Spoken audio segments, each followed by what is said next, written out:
प्रतिदिन नियमित रूप से व्यायाम करें, बीमारी पास नहीं आ सकती। सुबह और शाम, देखो ये वही बात आ गई जो मैं बोल रहा था, 1-1 कोस तक टहलें। बाग, हरी घास और नदी के किनारे पर टहलना स्वास्थ्य के लिए लाभकारी नहीं है, भगवान से जिंदगी की 50 वर्ष छीनने की तरह है। व्यक्ति इतनी उम्र ज़्यादा जी के जाएगा। नदियों के किनारे, घास के ऊपर जहाँ ओस पड़ी है, बाग बगीचों में घूमने से गीली माटी तलवे को पकड़े, ये स्वास्थ्य के लिए बहुत ज़्यादा लाभकारी है। ऐसा नियम बना लें कि धूप, ताज़ी हवा, स्वच्छ पानी, सात्विक भोजन, ये स्वस्थ रहने के लिए बहुत ज़्यादा जरूरी है। सिर्फ कमरे में ही मत पड़े रहिए, बाहर निकल के आइए। किसान लोग बीमार क्यों नहीं होते? क्योंकि वो धूप देखते हैं। इसलिए सूर्य भगवान की किरणें शरीर में विष को पैदा नहीं होने देती, शरीर को विषैला नहीं बनने देती। कुछ लोग तो इतने खतरनाक होते हैं, उनके काटने से व्यक्ति कुतरा बंदर के काटने से परेशान नहीं होगा जितना आदमी काट ले तो वो जहर फैल जाए शरीर में। सूर्य भगवान की किरणों की अभावता में व्यक्ति विषैला हो जाता है। इसलिए सूर्य भगवान की किरणें पड़नी चाहिए। धूप का रोज सेवन कीजिए, ताज़ी हवा।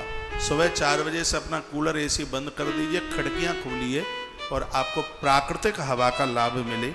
ये तंदुरुस्ती का प्रमुख कारण। स्वच्छ जल, ग्रंथ में तो ये लिखा है, पानी को 100 बार सूती कपड़े में छानिए, फिर उसको गर्म कीजिए, फिर उसको तांबे के बर्तन में रखिए और फिर उसको पीजिए।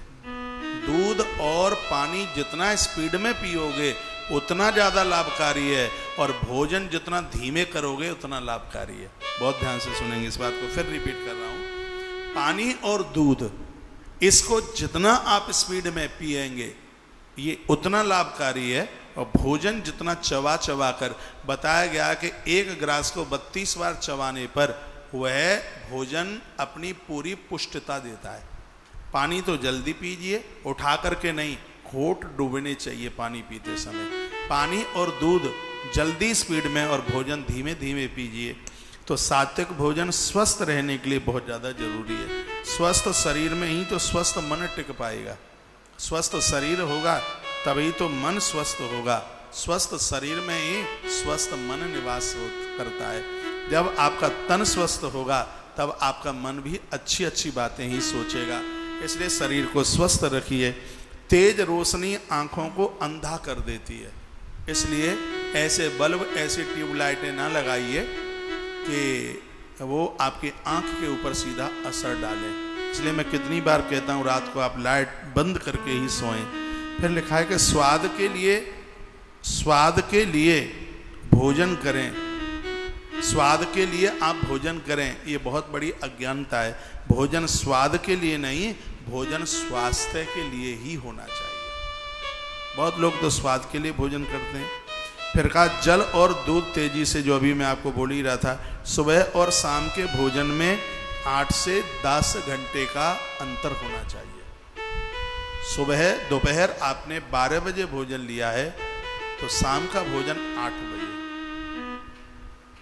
दोपहर के भोजन के लिए टाइम 12 से 1 बताया है, 12 से 1 के बाद वो लेट है, देर है। और शाम का भोजन आपको 8 से 9 बताया है। ये लिखा है हमारी आरोग्य की किताबें हैं, उसमें लिखा है इस भोजन में और रात के भोजन में 8 घंटे का अंतर हो। फिर क्या लिखा है कि हफ्ते में 1 दिन कानों में सरसों का गरम तेल डालिए। ये माथे में दर्द नहीं होगा। ये कान की जब कनपटी सूजती है ना तब दाढ़ों में दर्द होता है, कभी अनुभव करके देखना, माथे में दर्द होता है। ये इतना जो भेजा है ना, ये बना हुआ है बिल्कुल, ये पूरा परेशान होता है जब कनपटी में, ये कान में दर्द होता है तब। आपके कान बिल्कुल स्वस्थ हों फिर भी हफ्ते में 1 दिन गरम सरसों का तेल डालिए, आपका माथा ज़्यादा चलेगा, मस्तिष्क में कभी दर्द नहीं होगा। ये इसका प्रभाव है। ये आप बहुत जन मुझे सुन रहे हैं, आप अपने बच्चों के लिए भी, खुद के लिए भी गाय का देसी घी नाक में सरसों का तेल मत डाल लेना, नाक में गाय का देसी घी और कान में सरसों का तेल स्वास्थ्य के लिए अति लाभदायक है। आप बीमार नहीं होंगे, कभी नहीं, जुकाम नहीं होगा, नजला नहीं होगा। नासिका में घी डालने से ब्रेन की बीमारी नहीं होगी, माइग्रेन की बीमारी नहीं होगी।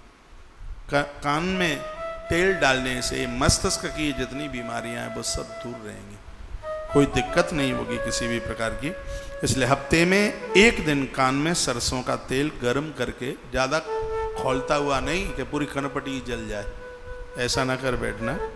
फिर कहा कि कपूर, चंदन और गूगल का धुआं हर रोज आपके घर में सुबह शाम होना ही चाहिए। आपके कारोबार को जादू टोना टोटका नजर नहीं लग सकती। घर में भूत प्रेत अलाए और बलाए ये ऐसी कोई दिक्कत नहीं हो सकती जिस घर में कपूर, राई यानी सरसों और गूगल और चंदन का बुरादा आता है।